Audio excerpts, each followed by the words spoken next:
बिस्मिल्लाहिर्रहमानिर्रहीम। अस्सलाम वालेकुम स्टूडेंट। आज हम Punjab curriculum and text book board की क्लास 9 की मैथ की न्यू बुक 2025 के एक्सरसाइज 1.3 का क्वेश्चन नंबर 6 स्टार्ट करेंगे।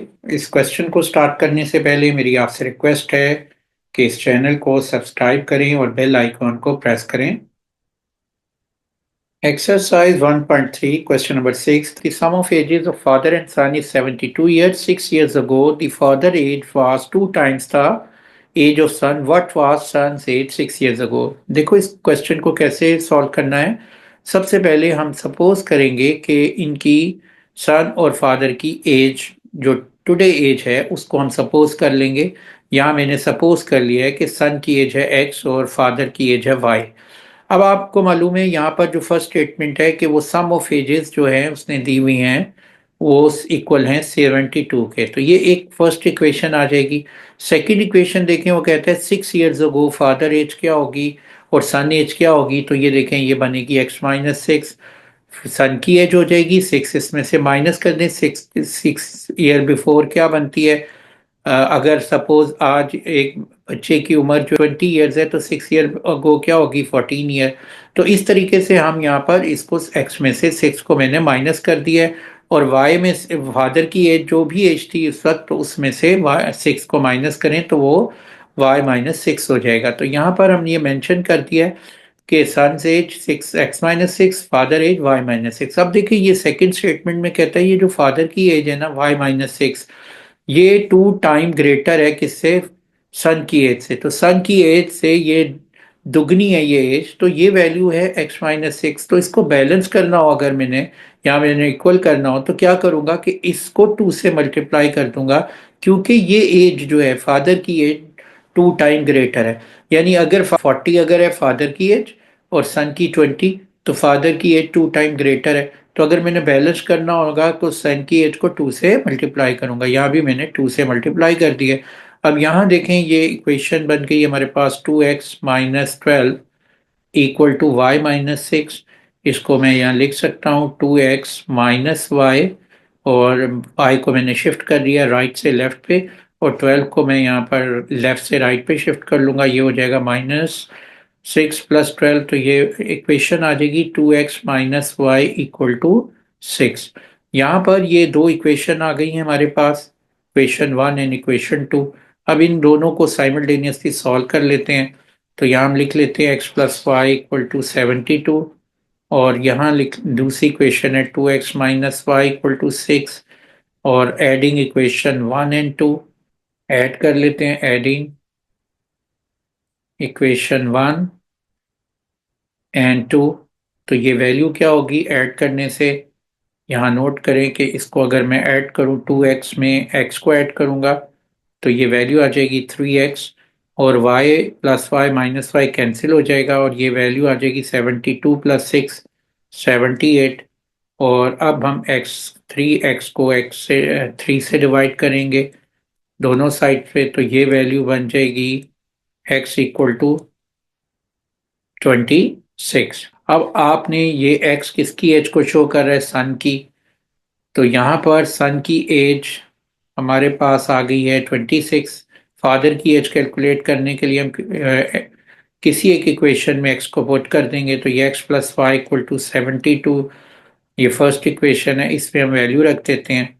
तो यहाँ x की रिप्लेस पे 26 आ गया और प्लस y इक्वल टू 72, तो y इक्वल आ जाएगा 72 माइनस 26, तो ये वैल्यू बन जाएगी 46। अब आप देखें कि अगर 6 ईयर बिफोर इनकी एज को चेक करेंगे ये 20 बनती है, और ये 6 ईयर बिफोर इसकी एज 40 बनती है, और ये इसका 2 टाइम है, तो इसका मतलब है हमारा आंसर ठीक है। यानी ये फादर की एज जो है सन की एज का 2 टाइम है, ये 2 टाइम ऑफ 20 यानी सन्स एज।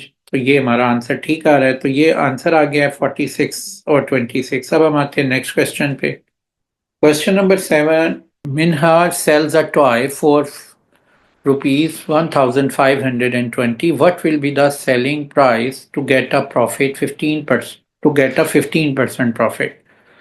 देखें यहाँ पर इस क्वेश्चन में जो स्टेटमेंट है इसमें कुछ मिस्टेक है। बेसिकली यहाँ पर ये बाय है कि मेरा बाइज अ टॉय फॉर 1520, यानी वो 1520 की खरीदती है, ये सेल्स नहीं है। तो जब वो खरीदती है तो what will be the selling price क्या होगी टू गेट 15% प्रॉफिट, 15% प्रॉफिट हासिल करने के लिए। तो आपने सेलिंग प्राइस कैलकुलेट करनी है, और सेलिंग प्राइस जो होती है वो किसके इक्वल होती है, वो इक्वल होती है कॉस्ट प्राइस प्लस प्रॉफिट। अब आप नोट करो कि यहाँ पर कॉस्ट प्राइस हमारे पास दी हुई है 1520, और प्रॉफिट हमें कैलकुलेट करना है। यहाँ पर दिया हुआ है प्रॉफिट जो आपने लेना है वो है 15%। तो 15% किस पे लेंगे, कॉस्ट प्राइस पे। तो 15% ऑफ कॉस्ट प्राइस, तो ये वैल्यू बनेगी 15/100। ऑफ का मीनिंग मल्टीप्लाई, कॉस्ट प्राइस कितनी होगी 1520। तो यहाँ पर हम लिख देंगे, ज़ीरो ज़ीरो से कैंसिल हो गया है, और ये वैल्यू बन जाएगी, इसको 15 को 152 से मल्टीप्लाई करें और 10 से डिवाइड करें, तो ये वैल्यू बन जाएगी 15 मल्टीप्लाई 152 डिवाइडेड बाय 10। तो ये आंसर आता है 228। तो यहाँ पर हम मेंशन कर देंगे 228। तो अब आप इसको ऐड कर लें सेलिंग प्राइस निकालने के लिए कॉस्ट प्राइस और प्रॉफिट को।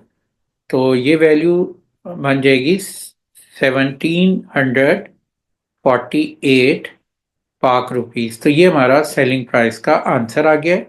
Question 8, the annual income of Tayyab is 960,000 while exempted about 130,000. How much tax would he have to pay at the rate of 0.75%? देखिए यहाँ पर इस क्वेश्चन में हमारे पास जो इनकम दी हुई है वो है 960,000, और एग्जेम्प्टेड अमाउंट है 1,30,000। एग्जेम्प्टेड अमाउंट कौन सी होती है, वो अमाउंट जो टैक्स जिस पे हमने नहीं करना है, यानी इस वैल्यू में से इस अमाउंट को जब हम माइनस करेंगे तो वो अमाउंट आ जाएगी जिस पे टैक्स हमने पे करना है। तो रिमेनिंग अमाउंट क्या बन जाएगी, 960,000 माइनस 130,000, तो ये वैल्यू बनेगी 830,000। अब आपने जो टैक्स पे करना है इस 830,000 पे करना है, वो कितना है 0.75% करना है। तो 0.575% मल्टीप्लाई 830,000। अब आप इसको सिंप्लीफाई कर लें तो ये वैल्यू हो जाएगी 0.75/100 मल्टीप्लाई 830,000।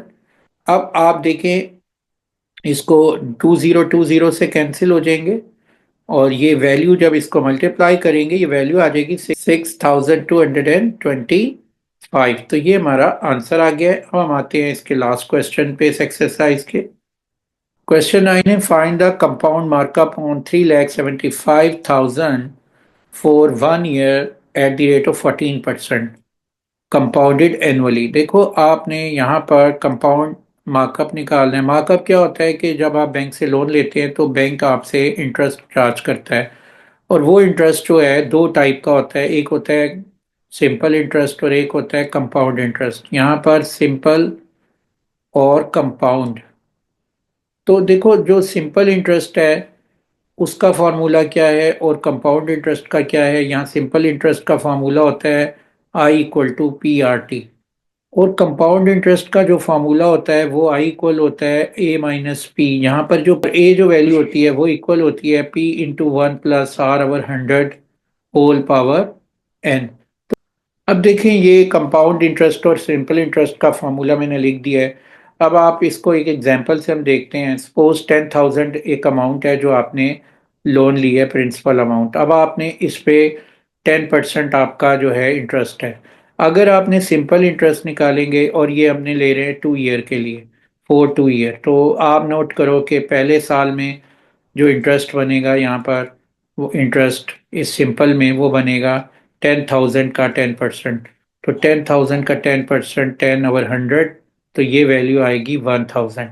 और नेक्स्ट ईयर जो है वो भी ये वैल्यू बनेगी 1000, सेम वैल्यू, यानी आपने 1000 10,000 का ही 10% लेना है, तो ये वैल्यू आ जाएगी 1000। लेकिन अगर आपने कंपाउंड इंटरेस्ट लेना होगा तो फिर आप क्या करोगे कि फर्स्ट ईयर पे जो वैल्यू बनेगी, फर्स्ट ईयर इंटरेस्ट पे, वो नोट करो। इसमें मैं वैल्यू अगर कैलकुलेट करूँगा तो 10,000 के ऊपर 10% लूँगा मैं पहले फर्स्ट ईयर में, तो 10/100 10,000 से मल्टीप्लाई करूँगा, ये 1000 आएगा, ये इंटरेस्ट आ रहा है इसका। लेकिन जो सेकेंड ईयर इंटरेस्ट है, सेकेंड ईयर पे जो इंटरेस्ट है वो 10,000 पे नहीं होगा। वो 10,000 में 1000 वैल्यू ऐड होगी, यानी इंटरेस्ट ऐड हो जाएगा, वो 11,000 वैल्यू हो जाएगी। तो न्यू जो वैल्यू बनेगी इसके लिए वो कितनी बन जाएगी, 11,000। तो 11,000 के ऊपर आपने क्या करना है, 10% लेना है, तो 10/100 करेंगे, और यहाँ पर जो इंटरेस्ट की वैल्यू बनेगी वो 1100 आ जाएगी। तो ये डिफरेंस है। अब नोट करो यहाँ पर कि इस केस में यहाँ पर 1 ईयर इंटरेस्ट जो आ रहा है वो दोनों का सेम है, चाहे वो कंपाउंड पे लें चाहे वो आप सिंपल इंटरेस्ट पे लें। तो ये कंपाउंड पे भी वही वैल्यू आ रही है और सिंपल पे भी वही वैल्यू आ रही है फर्स्ट ईयर पे। तो इसलिए यहाँ पर ये इस क्वेश्चन को मैं सिंपल इंटरेस्ट से भी लिख सकता हूँ। तो यानी यहाँ पर जो है कंपाउंड मार्कअप की वैल्यू होगी, हम लिख सकते हैं कंपाउंड इंटरेस्ट, उसकी वैल्यू यहाँ पर बनेगी हमारे पास PRT/100। तो यहाँ पर P की वैल्यू है हमारे पास 3,75,000, और R जो है वो है 14%, यानी 14/100, और टाइम जो दिया हुआ है 1 ईयर, इसको मल्टीप्लाई करें तो ये 52,500 हमारा आंसर आ जाएगा।